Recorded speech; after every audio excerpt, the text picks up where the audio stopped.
coming. So this is CSC's ACE, the CompTIA exams question and answer panel with Brendan Dalton, Jerry Tang, and Adam Gobble. So here's our agenda.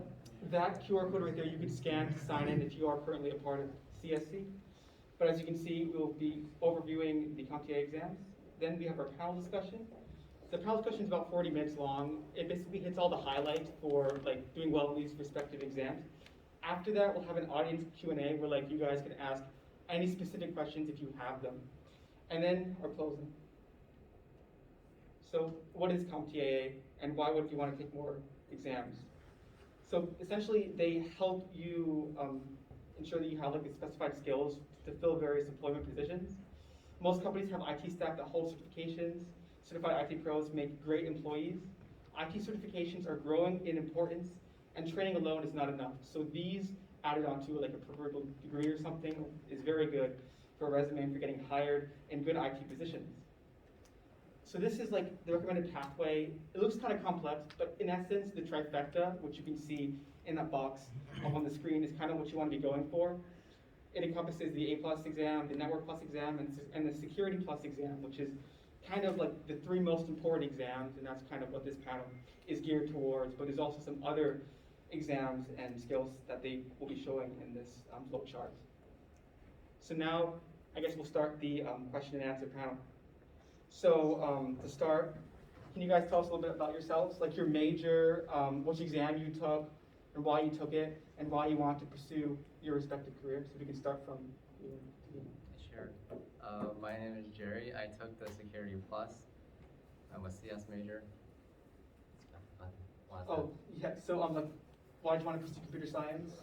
I mean, computer science, I guess I started by playing video games. Yeah. And I needed a computer to play video games. But we didn't have a computer at home, so I told my parents to buy me computer parts. And I built a computer so I could play video games. Now I don't really play video games, but I feel like that's probably what got me into it. Yeah, me too. How about you?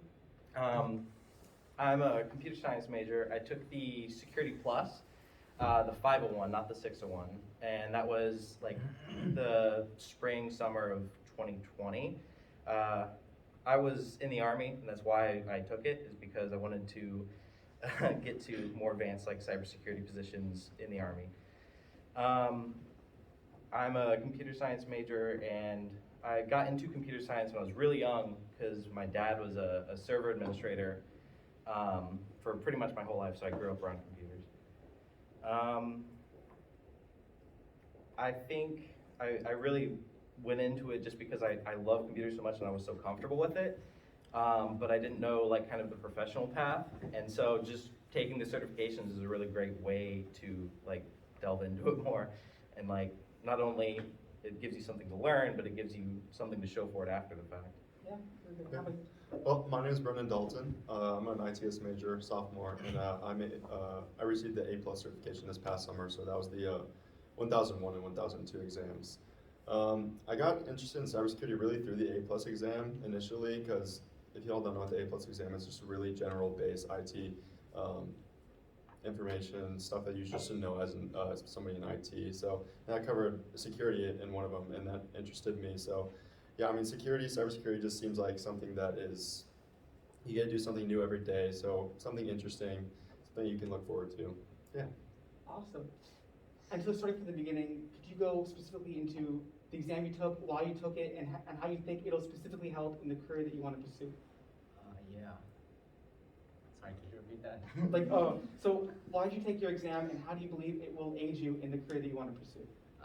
To be honest, the reason I took my exam, I kind of procrastinated the entire summer on taking it, and I realized I kind of had to do something to make my summer feel productive, so I just signed up for exam and then studied my butt off for next week and a half. How do I think it'll help? Honestly, not too much. I do feel like, no, I feel like in this industry, experience is a true factor that'll get you interviews. So, I mean, search can supplement that, but once you get your first experience, I feel like search kind of fall behind. Because you already have other things that prove you know your stuff. I had 4 years of experience as a network engineer in the Army that I could show on a resume and prove it all, right? And even still, people don't even want to look at you unless you have the certifications that fit the requirements. And it shouldn't be that way. And I think that there's a lot of like fluff on these certifications that aren't important when you're actually doing your job. But the certifications are an industry standard, unfortunately. So you have to take them in order to progress in the industry. And that's really the main reason I wanted to go for it. Because I was getting out of the Army, I wanted to transition to a civilian job, and whether that's working for some private company or working for a federal job or whatever, they either require you to have some kind of certification, and the standard is A+, and Security Plus if you're doing cybersecurity. Or if you have a federal job, they have a literal requirement for you to even hold the position that you have to have an active certification. It's not a resume thing. It's like there's rules and laws in place that mean you have to have that certification. So that's the real reason it was so important for me to take the Security Plus. Yeah, so pretty similar actually. Yeah, like you said, a lot of jobs these days require these certifications. So I thought I'd just go ahead and get ahead of the curve and start studying it early on in my college career. And why I wanted to go into it, like I chose ITS as like my major with no knowledge of IT originally. I didn't really know what I was getting into. I just heard it was a good major. So to get more knowledge of IT in general, I just decided to go with the A+. It's one of the most entry-level certifications you can get, and that really gave me a great knowledge base of IT in general. But yeah, I think it'll definitely help me in the future get some entry-level jobs. Yeah, and it's very interesting how you have like slightly different responses. Like you characterized how it was just like an anecdote for you. And I think that's because computer science versus ITS degrees are very fundamentally different in what they look for, when you're actually like applying for the job and everything. I would say it also depends a lot on what roles you're applying Yeah, for, because definitely. government jobs, it is a requirement, Oh, like certainly. legally. Versus like Amazon or something, which is Yeah. less formal than like a government job. Mm-hmm. In any case, when you were taking your exams, what do you think the biggest difficulty was as you were like learning the material, and how were you able to get beyond that difficulty and like actually learn and do well in the exam? Yeah. Okay. I feel like the biggest difficulty for me was sitting through all of the lectures, like hours and hours of lectures, from that really nice Professor Messer dude. So here's my recommendation: don't cram all of it at once. Like I only had a couple weeks until school started, and I was like, once school starts, I'm not gonna do any of this. So I was like, I need to get this before school started. But I told you I procrastinated the entire summer. So I guess that was my difficulty, having to cram all of those in a week and a half. So don't do that. Procrastination is bad. For me, it's the absolute rigidity that CompTIA places on their definitions. There's miles and miles and miles of definitions that you have to memorize for the exam, and a lot of them are either completely have no bearing in reality or are completely useless outside of the exam, but not all of them. But regardless of whatever the case may be, whether it's not useful to you or at all, you still have to memorize the definitions, and that for me was the absolute worst part. I took an actual class on this through the Army, and it was about like a month. And to be honest, I suck at memorizing definitions to begin with. The only reason I memorized those is because I was looking at them every day, and I was just like going down a list of like 10, 15 of them every day, and just looking at the actual term, trying to memorize the definition, or looking at the definition, trying to memorize the term. And it's grueling, but it is important to memorize or to actually do well in the test. But as soon as I walked out of that testing center, I forgot it all. Yeah, I already touched on it a little bit, but I knew absolutely nothing going into this test. I didn't even know what OS stood for, or what a CPU was. So it was like the hardest part for me was just getting into it. I didn't know anything. So, but like they said, like I was sitting down and just watching these videos for hours and hours at a time, weeks on end, was the toughest part, just getting into it. But also there is a lot of memorization that goes along with CompTIA specifically. So yeah. Yeah, certainly. And in those big exams, it requires just a lot of hard memorization, similar to like the medical field or something, you should know the terminology. And over time, absorbing that knowledge is definitely the best way to go, even if it seems like a long road. Just starting, as what you said, is like the best way Yeah. to go forward. In any case, a good segue to the next question would be like, how would you characterize your study schedule going into the exam and like before the exam? Like, how was your schedule studying? So let's see. I took the exam about 3 months ago, like beginning of August. And during the summer, I was working a full-time job. So I pretty much only had time after work to do it. So I budgeted about 4 to 5 hours a day, or yeah, about 4 hours a day with a couple cheat days where I didn't do anything. But basically just grinding through all the lectures at half speed a couple times, I would say. And then at the end, I also took a bunch of practice exams, which I do feel like is the secret to passing all of this. It's just practice and find the hardest practice exams you can find, because they'll be harder than the exam, and that'll prepare you even more. Condition yourself. It's a very good strategy. How about you? For me, I don't really think that my experience with studying is going to be like replicable by most people, because I'd already been working in the field for 4 years before I even wanted to take this. And then when I took it, I was basically getting paid to look at it for 8 hours a day. So it's not really, many people have that opportunity. But I guess the time that I took the actual class for the Security Plus is not is not something that most people have. But before I started working, what I would do is I would find some video about a topic that I needed to learn, and I would just watch it through normal speed, not take any notes, not do anything, just watch it, right? And then I'd go back over it, either like after like an hour break or something. I'd go back over the same topic and take notes of every single thing that I didn't understand, didn't have a good grasp on, and then I'd go and research those specific topics. I feel like for me, getting an overview of the whole thing and understanding like the context of it all is more important than memorizing individual lines of text when it comes to actually using it in the real world. Yeah. All right, well, the A+ exam is a little bit different than the Security Plus. It's broken up into 2 tests, and both of those are pretty big. So on the first test, studying for that, I think I was pretty inefficient. Like I said, I didn't know anything. So I was just like watching any video I could that seemed related to it. But I was also kind of going in between 2 classes and videos. Like one was something that, some course that I paid for, and then the other one was free on YouTube, which was Professor Messer. He's extremely helpful. If you're gonna start studying for one of these exams, definitely go to Professor Messer first. But yeah, Professor Messer turned out to be way more useful than the course I actually paid for. Yeah.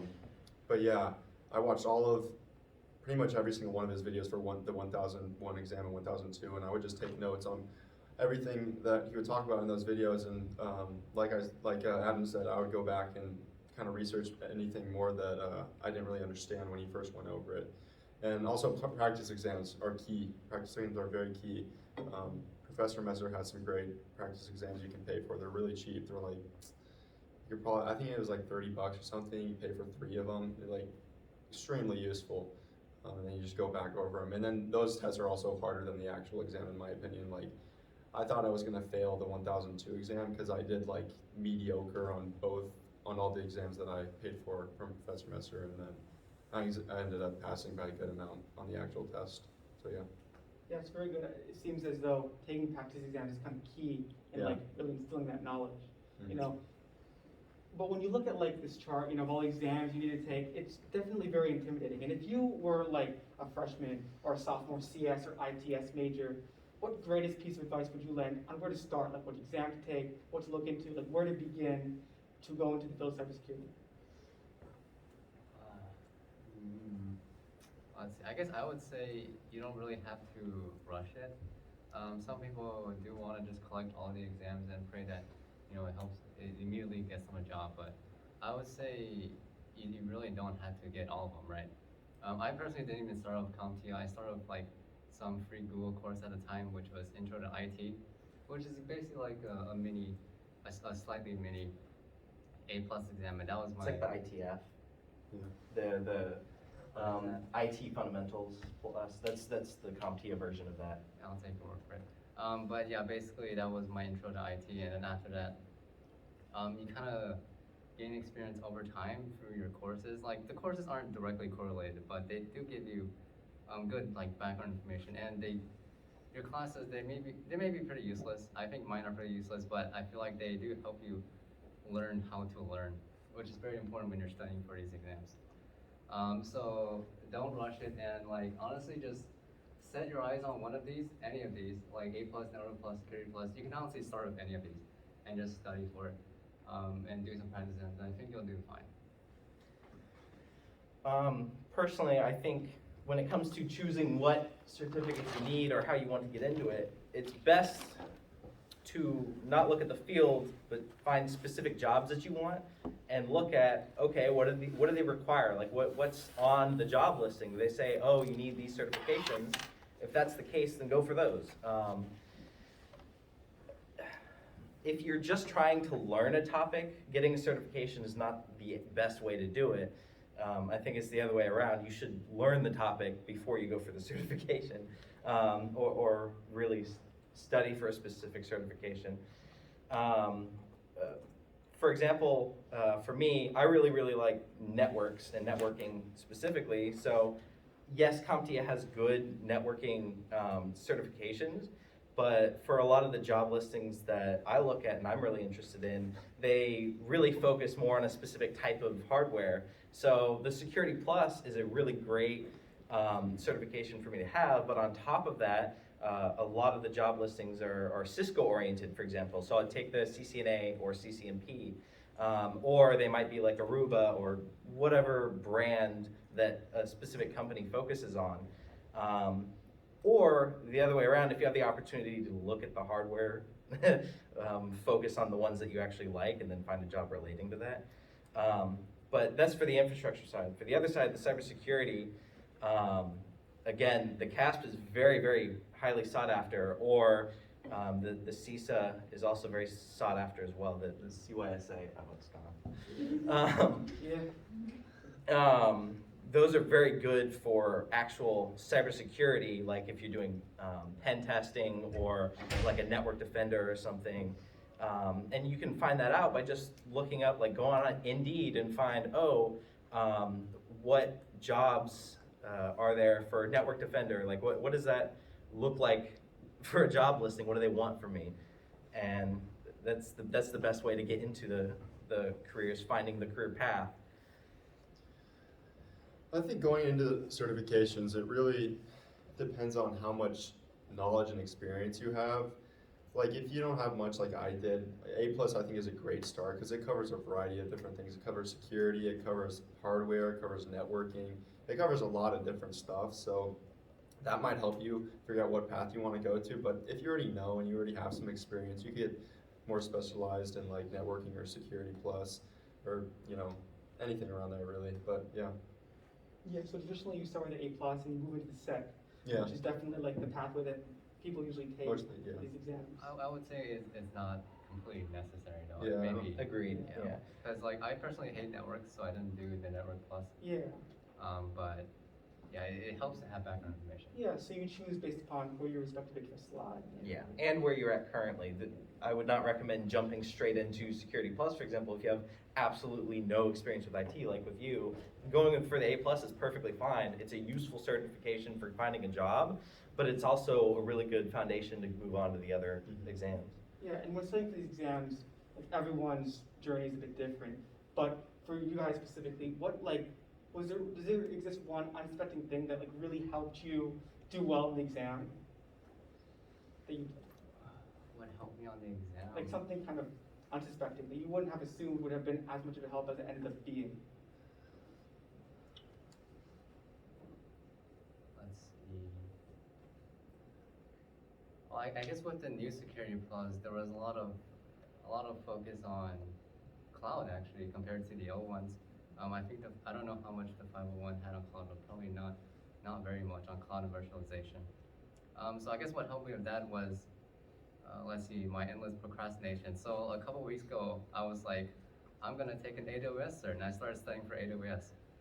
And then I never finished, so I just gave up on that. So I feel like that did come back to help me with the the Security Plus though.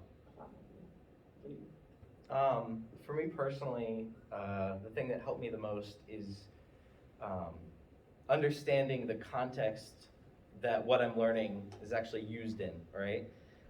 For example, learning about virtualization or cloud, learning about any specific topic, it's really easy to look at it in a vacuum and say, oh, this one topic is self-contained, but it's really not, right? Like I said, I'm terrible at memorizing things, and I suck at memorizing definitions and stuff, but I'm really great at understanding like the overarching context and the overarching like, The big picture. yeah, the big picture, the situation that you would actually be using that information in, and being able to build that mental image of, oh, this is what a firewall provides for a network, this is why you have it as close to the internet-facing side of your network, right? Like, understanding the context of why you do things was the most important facet for me, because I could not memorize all those terms just outright. Specifically something, I don't think there really is anything specific for me. I think it's really important to do these certifications early on in your career, especially right now, because you're kind of used to studying and taking tests. So you already have your study skills down now. So like spending a summer doing one of these certifications, I think is a very good idea. You know, it'll prepare you for internships and stuff, and it'll help you get that interview. But yeah, I'd say that study skills is probably something very important for these tests right now. So do them while you're in college. Yeah. Yeah, the material covered on these exams is definitely a bit detached from what you learn currently for your degree in ITS or CS. But what do you believe is like the most important concept covered in college that you think can be applied very well to the exam, so that you should like pay extra attention to it if you want to do well on the A+ with the SEC exam? Like just a topic covered in classes that you I think. would say nothing. Like, at least in CS, you don't really take many security classes. If they exist, most of them will be in the upper levels or in the graduate classes. It's more of an ITS related exam. Yeah, maybe.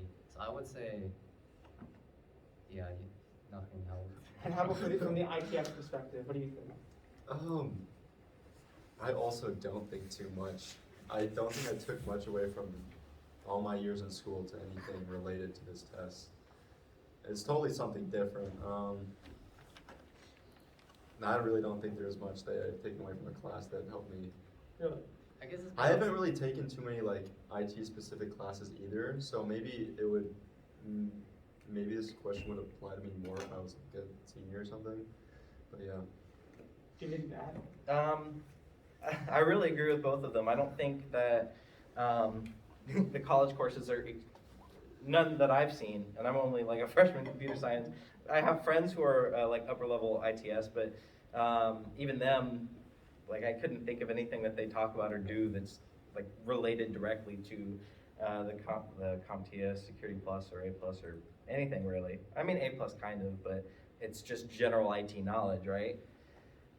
Yeah. So it's all very detached, obviously, like learning for the exam and taking the exam doesn't really pertain much to what you learn currently in these classes. But did there exist like a misconception that you had about IT or cybersecurity that was changed or challenged whenever you started learning the material for the exam? Like, did you have an improper belief or opinion on something? I don't know if this is exactly answering your question, but when I was studying for the exam, I felt like everyone knew this stuff. Everyone knew the best practices, but when I started actually working, I realized that like, no one has their shit together. Like, all these best practices, people compromise on those because they compromise on your use cases, like your actual usability. So there is no perfect security solution in any place. So I feel like best practices will always remain just best. They're not really the most practical. Mm-hmm. I feel like that's one thing that surprised me. How about you? For me, before like learning a lot about cybersecurity, I always kind of envisioned that it's a primarily technical skill to have a secure network, but it's really not. Like cybersecurity is so much more than just understanding the technical components. Really, the biggest vulnerabilities in anything that you're trying to protect has nothing to do with that technology. It has to do with how you're configuring it, how much knowledge you have about what you're protecting, and the people that have access to it, right?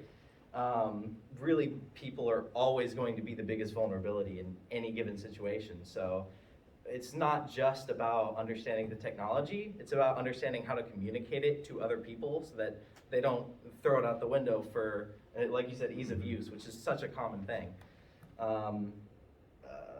For example, giving everyone admin accounts on the school networks. Yeah, they're very insecure, as you said earlier. Yeah. I didn't really have too much of a conception about anything security going into the exam, but I definitely learned a lot. Some big things like, you know, you hear about phishing, you hear about ransomware, you hear about malware, and I always thought that they were like, that was more specific as to like, that's what's happening, but it's more of everything combined with certain attacks. It'll be like a phishing attack combined with a malware, you know, malware in the link or whatever, but in the download. But yeah, I learned a lot. Like you mentioned earlier, it's a lot more than technical as well. You have to look at like tailgating into buildings and stuff. Just people like even getting into where they can access hardware and stuff, and just user end knowledge also. Just, you know, not to click on a freaking link in an email or something. Yeah, like stuff like that. It's way more than the technical. There's definitely a lot of user end stuff that businesses need to teach their employees. Yeah, definitely. And it depends, like, taking all the information. I would say, I'm sure you could agree, the most difficult part of these exams is just taking them, like just walking into the testing center or wherever you're taking them, online or in person, and taking the exams. So if you could each walk us through, like, the process of taking your exam. Was it virtual? Was it in person? And how did it go? Yeah, mine was virtual. I don't think, or there might have been an in-person option at the time, but I didn't have a car, so I just took it virtually. So my experience with that, it wasn't too bad. Throughout the exam, it was fine, except I kept accidentally clicking on ask for help, and then like trying to cancel as fast as I can. So I think a bunch of people kept coming over and they're like, "What's up?" And I was like, "Sorry, that was an accident."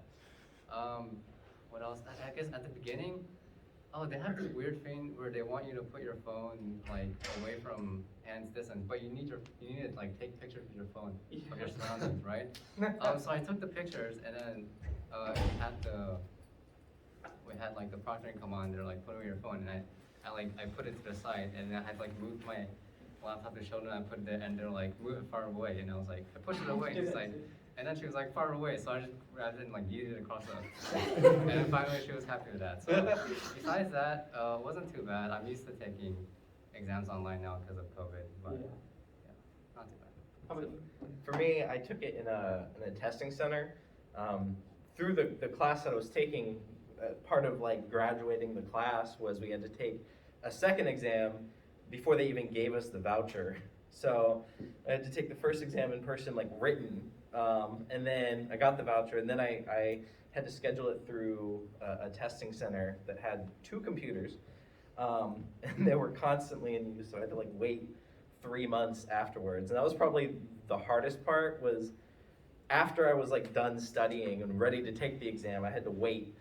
And I would not recommend that. Just take it as soon as you're ready, right? You don't want to like let that sit in your head and forget it all. But actually taking the exam, I feel like, as far as tests go, it tries to like confuse you, specifically attacking certain strategies that a lot of people have for memorizing. And that was the hardest part for me, right? Is that a lot of like common skills for like memorizing how things work, that they'll intentionally try to make it seem like they're feeding into that, and then it'll be like a like a bait and switch answer, and I don't like that aspect of it. A lot of trick questions, and it's very important to carefully read the exact wording of every single question. Don't assume you know the answer. Read it to yourself very specifically. You know, sometimes I see on CS tests, they'll have like 4 outputs, you know, and it's like A, B, C, and D, right? But on the answer section, it'll do A, B, D, and C or something. They'll flip it. I hate that. It's the most petty thing. But they'll try to like get you with like the specific wording. Mm-hmm. I don't agree with it. No one really agrees with it, but they do it all the time. Yeah. How about you? So I took both of the exams required for the A plus virtually. I probably wouldn't recommend that. The first time the 1001 test, so the first exam was super annoying. Like he said, you have to take like pictures all around your room, and then after you take the pictures, you have to show them around your room. And then like after doing all that, you have to show them your workspace or whatever. And then I started the exam, and then they saw that I had a bracelet, like one of these on my wrist.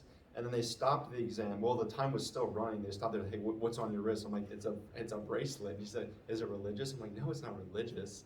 And they're like, take it off. And then it's like one of these. I can't like just slip it off my wrist, so I had to rip it off my arm. Cut it off your hand or something? I didn't have scissors. I was like, the time like was rip it off your the hand? time was running. I was like, it was like my first time taking a cert test. So I was like, what the. Yeah. I just ripped it off my arm, and then he's like, "Okay, you're good now." Thanks. Like, get out of here. The second experience was way better though. With the A plus, there's like 5 performance-based questions, so it's like matching and stuff, and then the rest are multiple choice. They weren't that bad. If you study, for the A plus at least, they weren't that bad. I didn't run into any tricky questions like you were mentioning, but yeah. Yeah, I think that's delegated to like the SEC or something. Yeah, like that tends to be more tricky like, with the questioning and like with the answers and everything. I will say with the new Security Pluses, they have a lot of really hard performance-based questions. Like, Yes. there was one of mine was dealing with like radius and TACAX, and I was like, what the hell is that? So I would recommend skipping those. Like, I mean, unless you absolutely know it, like skip it and then come back to it later. Save it to the end, yeah. That's what I do with the more difficult questions as well, like any exam really. Yeah, and you're allowed to flag it, so that's pretty convenient. Yeah, and certainly it's like a big experience, studying and taking the exam that you're recounting. But like, if you have to look on it all, what would you say is like the biggest piece of advice that you would give to someone who wants to take the exam in the future? What advice I would want is stop procrastinating. I know that's easier said than done, but like we have so much free time as students. You know, like if you really put your mind into it, there's so much you can do. You just stop procrastinating. I kind of beat myself up over procrastinating all the time, but I know it's easier said than done. But you know, keep going with it. Yeah, kind of going off that, like he said, and like he said, just putting time aside to actually study and just studying it is it's so much more difficult than it sounds like, but everything can feel very abstract because if you're learning specific topics, it's very difficult to lose sight of why you're studying those things, and it becomes very easy to just kind of like gloss over it and go glassy-eyed and sit through the video and realize you don't remember a single word he said. Setting time aside specifically to study and finding the method that works best for you and then sticking with it is absolutely the best strategy for learning it. And if nothing else, trial and error, just like try a couple different methods and find out what works for you.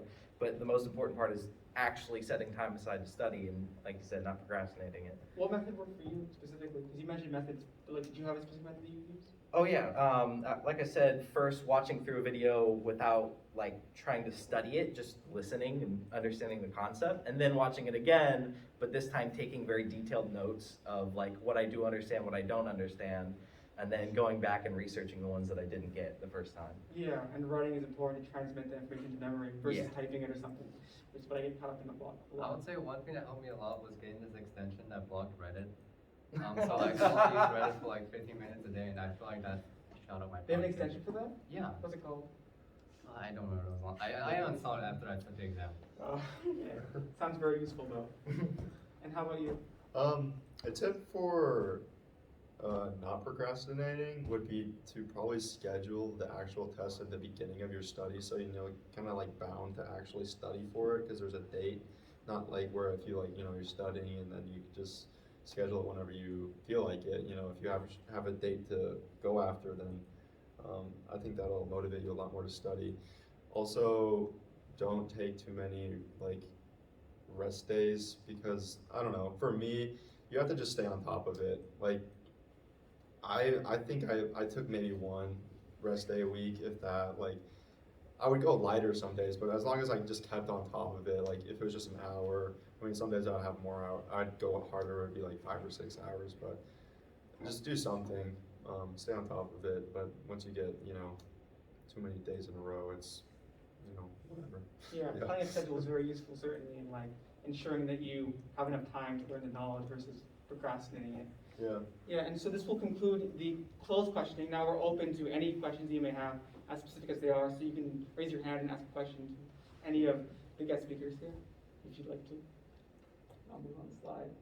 Here's the resources. They have like a list of resources as well that you can, or that they use to do well in the exam, and they exist through that QA code. You can just scan that, and it'll pop on your phone.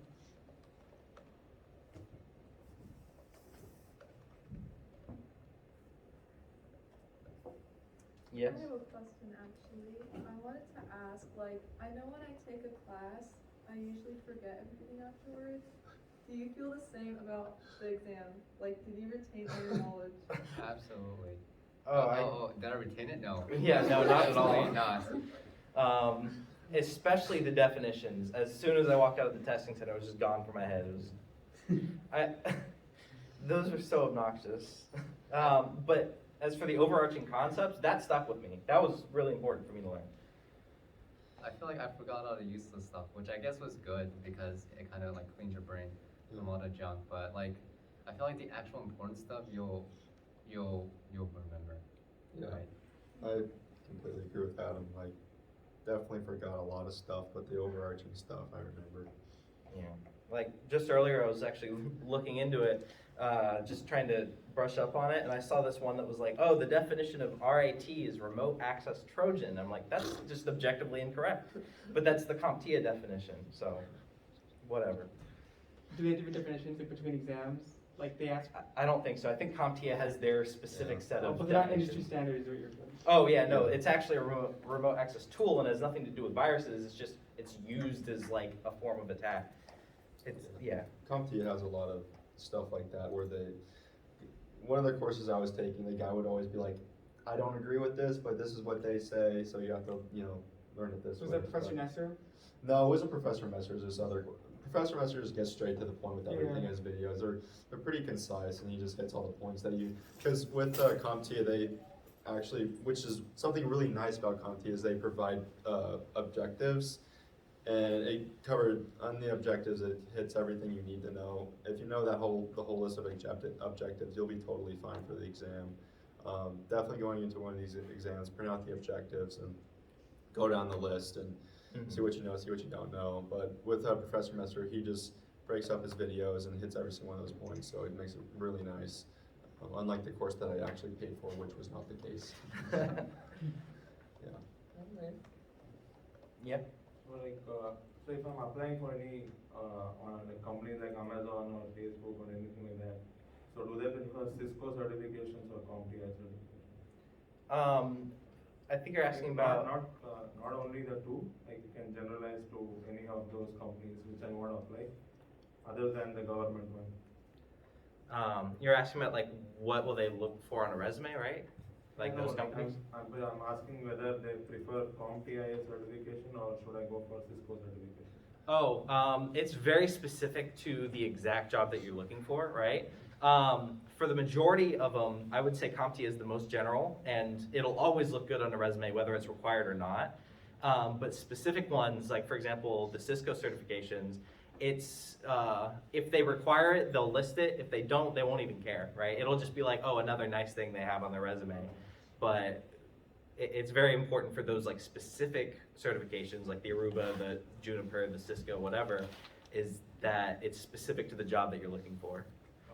Yeah, I mean, if you're looking for networking roles in those companies, I feel like the CCNA, for example, would be very helpful for that. If you're talking about general security engineering, I feel like, at least for big tech, it's very helpful to have a programming background, or at least a development background. And they will also focus a lot on more web vulnerabilities rather than like the technical network, like hardware stuff. Thank you. So it's very good to know what they're looking for specifically, you know, things. And it's different with things like FANG companies versus, you know. They really like programmers. I would Yeah. say. Yeah, so having a programming background and having a portfolio is important. Yeah, which sucks. Like they ask legal questions. They can ask legal questions. We can't ask. Yeah. So I started studying for the Security Plus SYO 501. Then halfway through it got retired and they published 601 instead. I just want to know how much extra information has been added to the 601, as in like the concepts, how much of extra concepts have been added. From what I heard from Professor Messer, he said 50% more content. Yeah. 50%? 50%. Okay. So with the 401 to the 501, they cut a lot of content, and then from the 501 to the 601, they took every single topic that's on the 501 and just added onto it. So there's nothing that you can study for the 501 that won't be useful in the 601. Okay. But the 601 just has more, especially cloud computing, virtualization, Internet of Things, and like emerging technologies and stuff. That's the biggest thing that they talked about. And a lot of log parsing. I don't know if that was in 501, but they just expect you to know how to read logs in 601. They talked about it in 501. Like there were definitely questions in the 501 test where I was like, oh, you get this log thing, what does it actually mean? But there wasn't a lot of it. I had like 3 or 4 questions about it. And just to follow up on that, what is your best resource to practice performance-based questions? I mean, the resource list that they gave is a pretty good, it has all the tools that all 3 of us used. I don't have a more specific answer. From my experience, at least with the A+, I don't know about the Security Plus, but I never found a resource online that was really that similar to the performance-based questions that I got from the test. I mean, the test that I bought from Professor Besser had performance-based questions, but they really weren't that similar to what was on the test. Like, on the test, like, I actually got, like, it would ask me, like, to go into the settings of an iPhone and change some settings here, or go into an Active Directory and do something here, and I'm like, I mean, I never found any resources like that on actual online, so. Yeah, I mean, honestly, it's definitely possible to just ignore the performance-based questions. Like, Yeah, I mean, if you do- if you have time, sure, study for them. But you can absolutely pass without the performance-based questions. Yeah, definitely try to answer them though. Don't completely disregard them. Put something. Yeah, something is better than nothing. Yeah? So my question, like as you said, like even if you want to try to look for something online, you don't get any resources. So if I'm going to start today for any certifications, so what would be my best resource? There's like there's tons of resources online. There's so many courses you could buy. Probably just look it up and research reviews and stuff. I mean, Professor Messer's amazing for CompTIA. I don't know if he really offers much training for other certifications, but Professor Messer, if you're gonna do CompTIA. Yeah, CompTIA, I definitely agree. Professor Messer's the best. For other certifications, like stuff on YouTube is kind of sparse and far between, and there's a lot of really bad ones. But for every single exam I've looked into, I found at least one good one. For example, for CCNP Enterprise, which is the one I'm studying for right now, I don't even know if I have it on me right now. Let me see if I can. But there was one really, really good one for CCNP Enterprise that is kind of the Professor Messer style of like breaking down individual topics. But there is no like consistent source for that like covers all of the tests. You just have to look up your specific test and see what works for you. I guess a good resource is also Reddit. I think all of these exams kind of have their own subreddit where people are like all sharing resources. So that'd probably be a better source than us, like, because there's a lot of people on these subreddits. Yeah, and what's interesting about finding stuff on Reddit specifically is like if you want to look for like a very specific answer, they oftentimes have that answer in like a form or something, and if you end like a search query with plus Reddit, it'll just pull up stuff from Reddit basically. Yeah. I'm sure many of you guys know that, but just if you didn't, it's really useful if you're like looking for answers on a specific website, you do plus and then the website at the end of your query search thing in Google, and you're gonna find it pretty quickly. And just to kind of finish what I was saying before about the Cisco, the 2 specific ones that I've been looking at are Jeremy's IT Lab and David Bomball. Those 2 have been really good for specifically Cisco tests. Can you please repeat that? Jeremy's IT Lab, Okay. and then David Bomball, Bombal. Okay. Yeah, and most everything that they're suggesting resource-wise is in that QR code if you scan it. It'll give Not you- the Cisco one though, because this was Oh, like yeah, the Cisco one CompTIA, is yeah. different. Like mostly the stuff that you mentioned is in that QR code, including a voucher for you certified from a professor, like you can get like a discount on it or something. It's like, it's in that QR code, so it's very useful. So any more questions? So apart from the normal security, what else are the prerequisites required?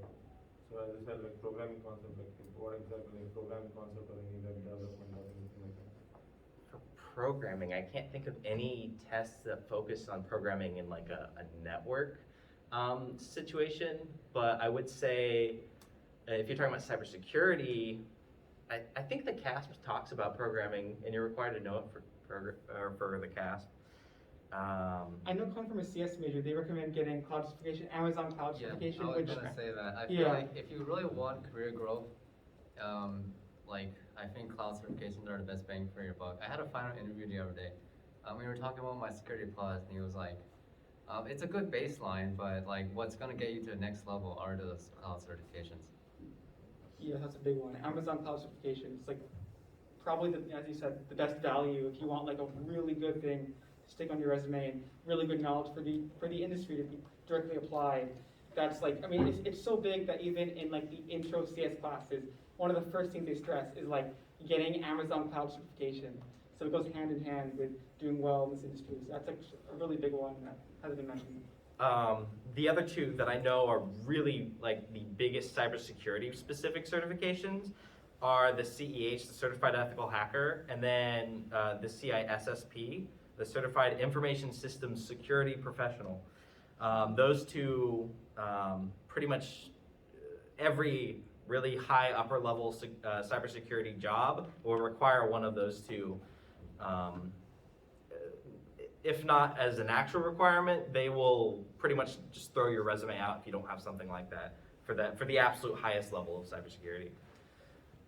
I do want to know that's probably just for government places. No, they're mean, very important civilian certifications. CEH? Yeah. I feel like that's a government thing. Because like actual companies, they're gonna look for the LSCP, which is, I would say much more practical in value. OSCP. You never heard of it? No. Oh, from offensive security? Oh, I've seen them.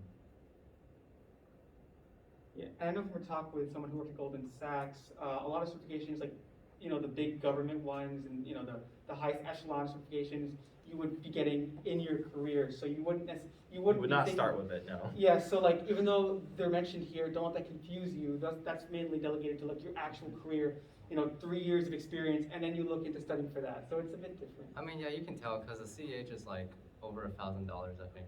Yeah. And it's one of the most difficult certifications you can actually get. Yeah, that's definitely if you want to like pursue like even like climbing the ladder, like a different, like a better job, but you're already in the industry, so it's just Yeah. a bit different than being a student. That's when you're looking at like 6 figures. Yeah, we need to put hammer by that. Any more questions? Yeah, excuse me. Oh, yeah. There is some jobs right now in the market. It says cybersecurity and the networking. What is the relation between both Okay. two fields? Um, Cybersecurity really talks about the security of a network from a broader perspective, right? You are looking at training individuals, or at least creating like a plan for training individuals so that they don't, that they aren't actual vectors of attack for like phishing or something like that. It's talking about having acceptable use policies and making sure that everyone knows what is allowed and what isn't allowed on the network. It's talking about monitoring like intrusions and kind of coming up with risk analysis and understanding when an attack does happen, how do you respond to it? What was the actual damages? Like, how do you prevent it in the future? That's what cybersecurity talks about. When you're talking about network security, you're talking about configuring routers, access points, firewalls. You're talking about access control lists, intrusion protection systems, and intrusion detection systems, right? You're talking about configuring virtual machines so that they're resistant to attack and stuff like that. So for network security, it's very much focused on hardware and configuration and implementation, whereas cybersecurity is more about broader looks or penetration testing, which is even more specific of like actively attacking a network and trying to figure out how to prevent those attacks, right? I would say networking is like the basics of cybersecurity, but a lot of roles are pretty abstracted, so you don't really need a super solid fundamental in networks. Mm-hmm. But it's always nice to have, obviously. Thank you. Any last questions before we end of all the questions are? All right, well, we have pizza on the way. It will be hot when it gets here, because I've been to some like meetings or panels where they have pizza, but it like sits in the corner of the room for like an hour, and it's like just dry and cold. Are you calling out CSG right now? No. No, actually, I'm actually calling out a different club, not Oh, CSG. okay. I wasn't referring to you, although it's kind of telling Yeah, we- that I say that, and then you follow it up with it's a my You know, club. we're just wondering. So, but in any case, it's coming. I don't know when it'll be here, but we have a bunch of pizzas if you're hungry. So you can stick around for a little bit and wait for that to happen. But thank you for attending. We really appreciate you showing up. And here are show socials and everything if you're interested in the club and we have to offer. Thank you guys. Yeah, it should be here in the next 10 minutes or so. 10 But minutes. yeah, It's 30. hopefully, yeah, feel free to wait for it and, network with each other. Awesome. Well, thank you guys. Thank you guys for coming. Thank you. Yeah, Appreciate your bless. time. Thank you. Good time. Thanks for inviting us.